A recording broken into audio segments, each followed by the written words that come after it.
after we lost in 98, and I know I had listened to your conversation with Cassie, it was very disappointing. It was, and like she said, it was disappointing for the veterans because that was their only shot at an Olympics. But it was disappointing for us too. I was a rookie, and for me, it was the first time Canada had ever lost.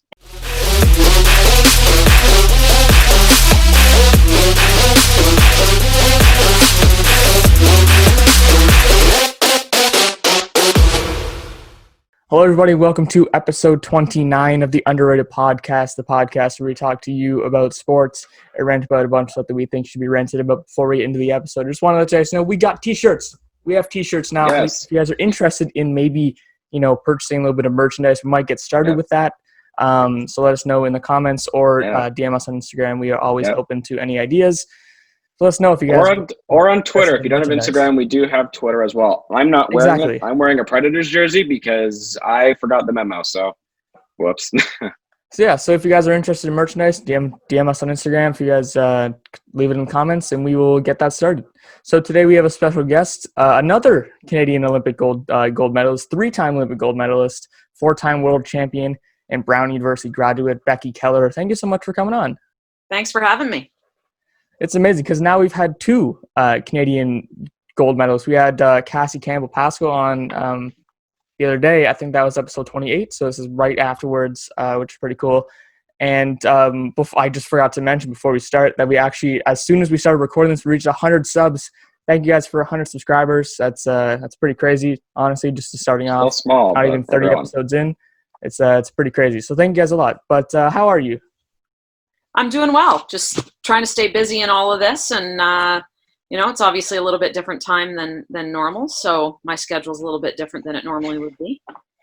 So, and how are you staying prepared for anything that you have? So maybe this call, how are you staying? Are you have any connections outside that maybe you're keep doing this kind of Zoom calls and connecting with people around the world? Yeah, a little bit. So I'm one of the RBC Olympians. So I've been under contract with them for a number of years, and I do events for them. So I've got an event online, kind of like this, in the coming week. So they're staying connected a little bit that way, and then doing a little bit online, helping out a friend of mine. We run a hockey school together, so we've put some stuff together online for the Brampton Candidates Hockey Association. So we're doing a little bit stuff. It's tough, right? Because I do a lot of speaking and I do a lot of hockey development. So 2 things that really, for the most part, aren't going right now. But we do what we can to sort of stay active. And coming from, we already said Olympic gold medalist, but you started off playing ringette at a very early age and then moved to hockey. Was that a switch that you always wanted to make, or was that just did you have maybe an influence? The funny thing is I actually didn't switch. For the longest time, I played both sports. It's one of those things. You grow up in Canada, and when Hockey Night in Canada was on a Saturday night, that's what was on our TV. It didn't matter what else was going on. My dad was watching, and so we kind of grew up in that environment of always being having hockey in front of us. The first opportunity I got to play a team sport on the ice was ringette, and I loved it. But there was always in the back of my mind that I wanted the opportunity to play hockey as well, because that's what I had been exposed to. It's what my brother played. That's what I saw. And so it took until I was 12 years old for the opportunity to come up to play within a girls organization. And so I did both. And it's funny, for a long time, it was a real juggle. And every year I would tell my coaches which sport was sort of the priority in case there was a conflict. And for a while it was actually ringette. Wasn't until I was a little older that it became hockey.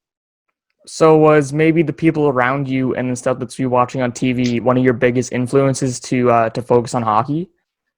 Yeah, I think so. And I think, really it was the 1990 World Championships was the first time women's hockey was in the World Championships. And so that was a big event. And I remember watching that on TV with my dad and just being amazed. And, it's a funny, because I was watching them and I actually was laughing because they were wearing pink jerseys. So if you ever get the opportunity. Oh, it was that World Championship. Yeah. Right. I remember those. I've seen those jerseys. Those were 90 and 92. They wore them twice, right? So the first 2 World Championships. And I remember just being shocked that they would put these women out there in these jerseys because to me, it wasn't Canada.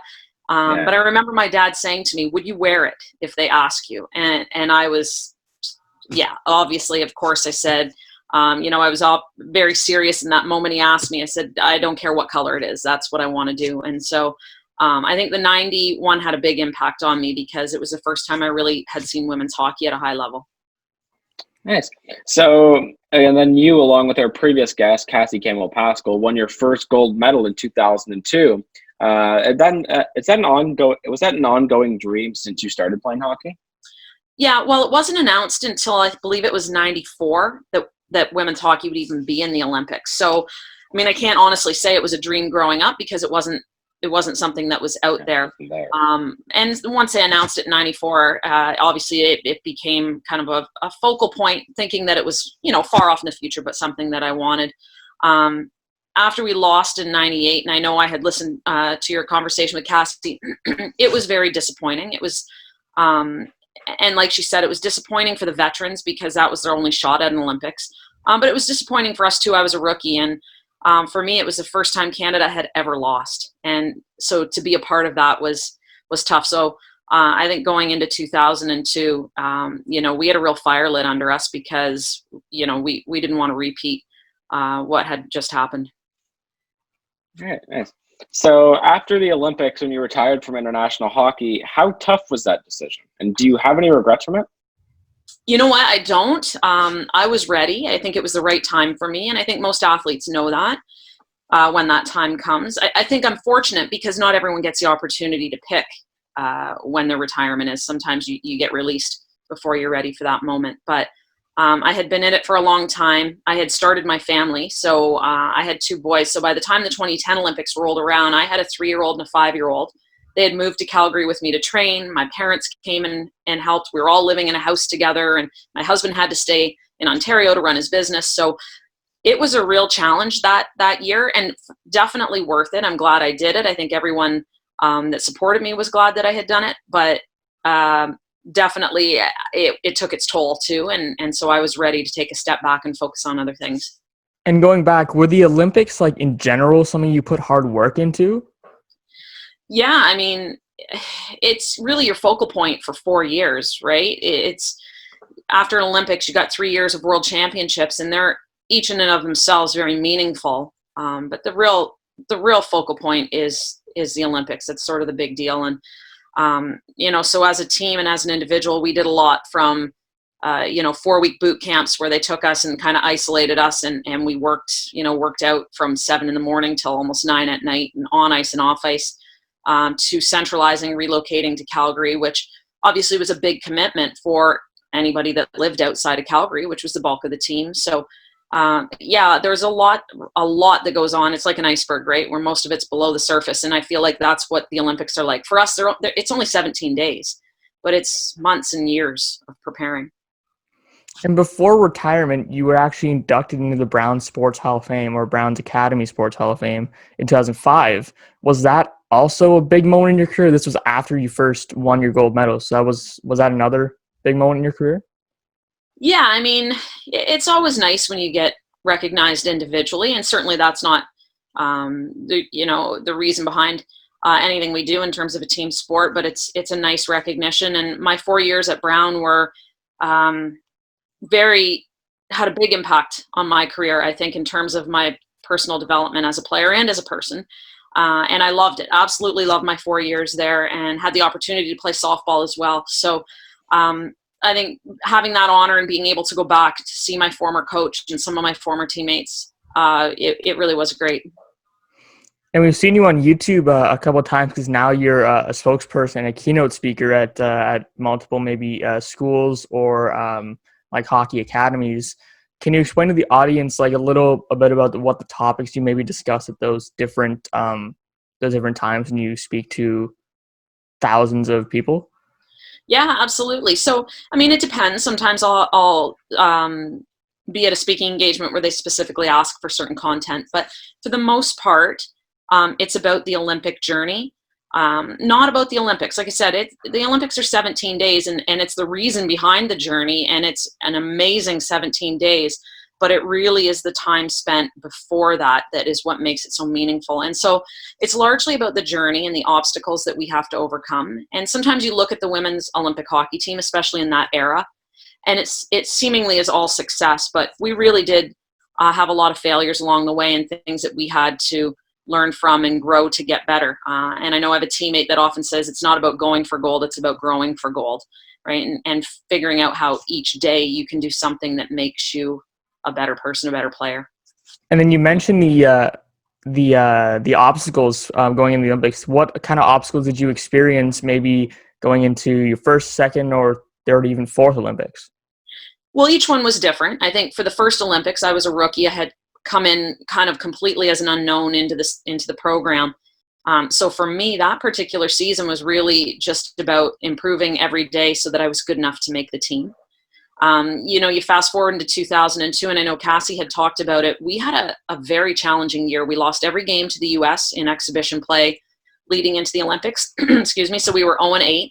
And really were at our wits' end as to what we needed to do to be able to beat them, because it just wasn't coming together. And so it was every day, again, was as a team trying to make sure that we improved and got better at all the things that they had been better than us at.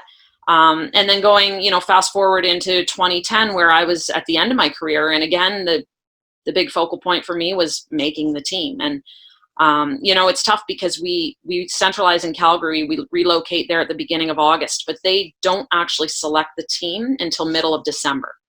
So it's sort of the reverse of what normally you have a 2-week training camp, your team's picked, and then your whole season is you're on the team.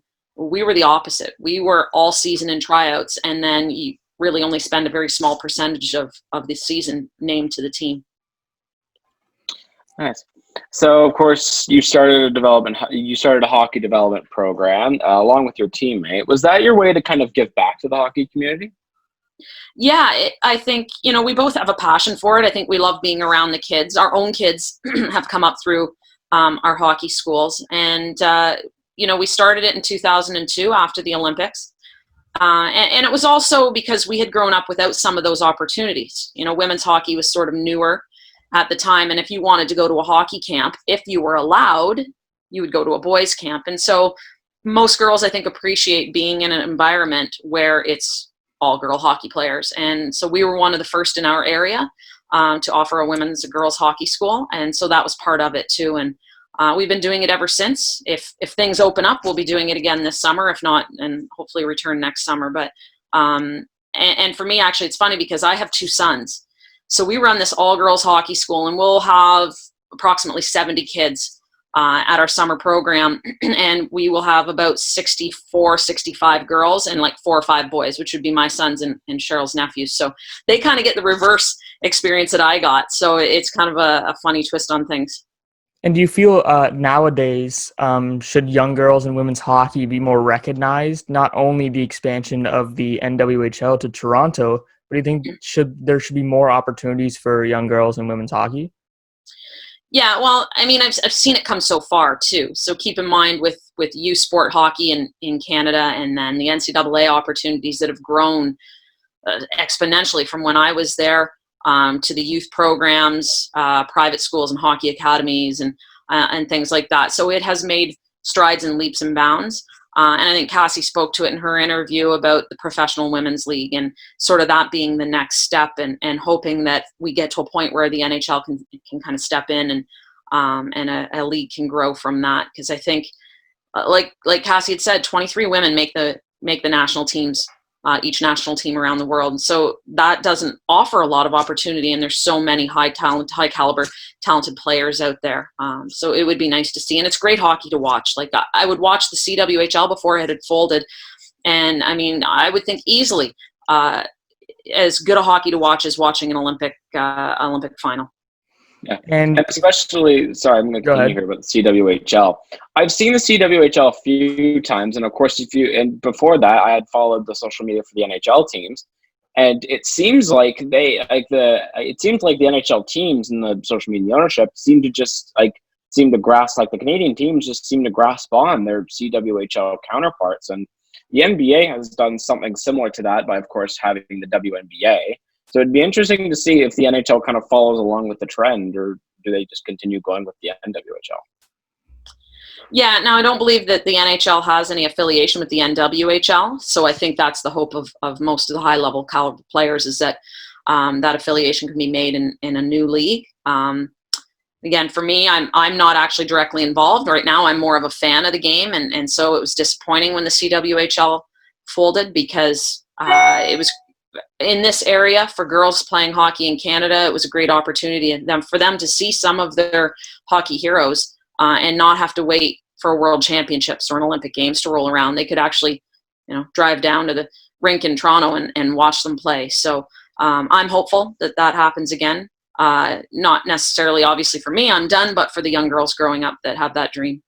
Now, if the CWHL or the NHL gets involved with women's hockey, would you be one of the first ones to step up and say, I want to be involved with it?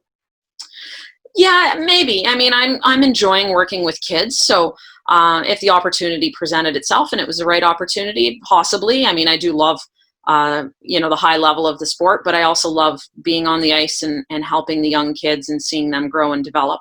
I've been very fortunate to work with the Girls Hockey Association here in Burlington. I've worked with some of the other associations in the surrounding area, done power skating with Ringette as well, so I'm still a little bit involved in that. So I do love getting on the ice and participating with the kids. I'm working with the King Heights Academy in Vaughan next season, so I look forward to that as well. So, it'd be fun to be part of the high level again, but I also enjoy working grassroots. That's awesome. Thank you so much for joining us. Yeah, no problem. Thank you, guys. It's been a lot of fun.